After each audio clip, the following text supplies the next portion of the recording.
توافدت الأجهزة الأمنية بمختلف تلاوينها على مركز تحقن الدم بالمستشفى الإقليمي بن باجة بتازة للتبرع بالدم قصد المساهمة في إنقاذ ضحايا الزلزال العنيف الذي ضرب منطقة الحوز أمس الجمعة 8 شتنبر بقوة 7 درجات على سلم ريشتر، مخلفا دمارا كبيرا وأضرارا بشرية وخسائر في الأرواح.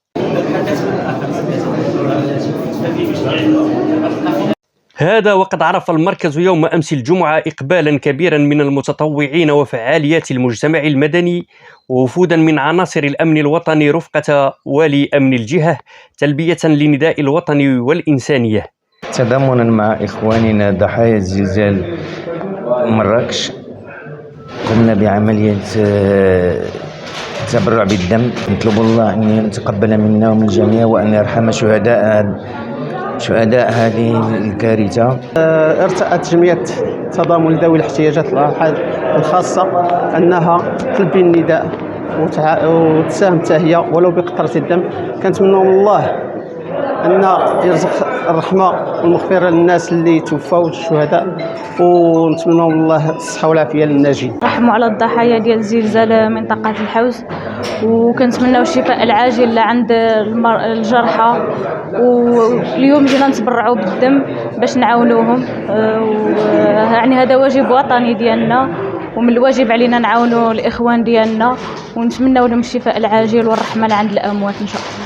كما عرف المستشفى الإقليمي ابن باجة صباح يوم الأحد 10 شتنبر توافد العديد من الشخصيات المدنية والهيئة القضائية الممثلة في الوكيل العام ووكيل جلالة الملك، وكذلك عناصر الدرك الملكي بمختلف رتبها، جاءوا جماعة للتبرع بالدم داعين الله عز وجل أن يرحم شهداء المصاب الجلل وأن يشفي ضحايا الحادث الأليم.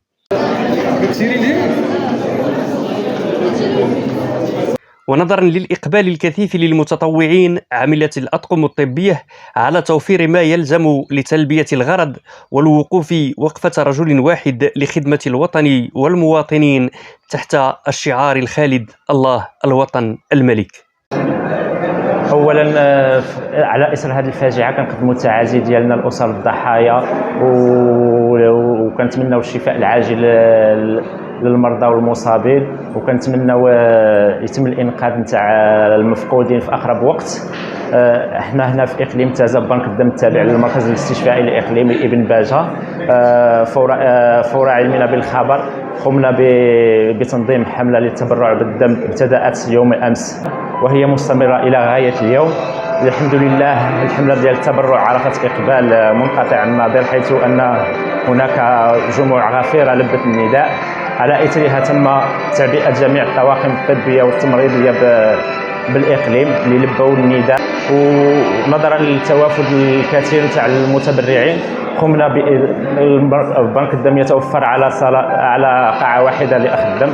قمنا يوم امس باضافه قاعه اخرى، وحاليا غنقوم بتجهيز قاعه اخرى من اجل تلبيه الطلب المتزايد تاع المتبرعين اللي لبوا النداء.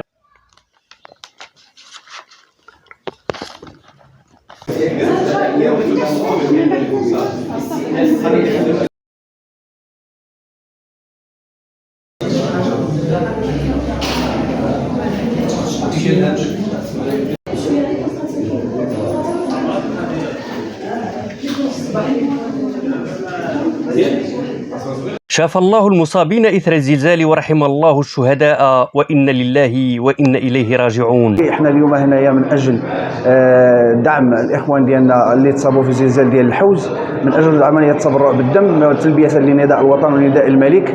وكنطلبوا من المواطنين يعني الاتجاه لاقرب المستوصفات ومراكز التحقن بالدم من اجل مساعده الجرحى والمصابين جراء الزلزال اللي وقع في الوطن ديالنا الحبيب.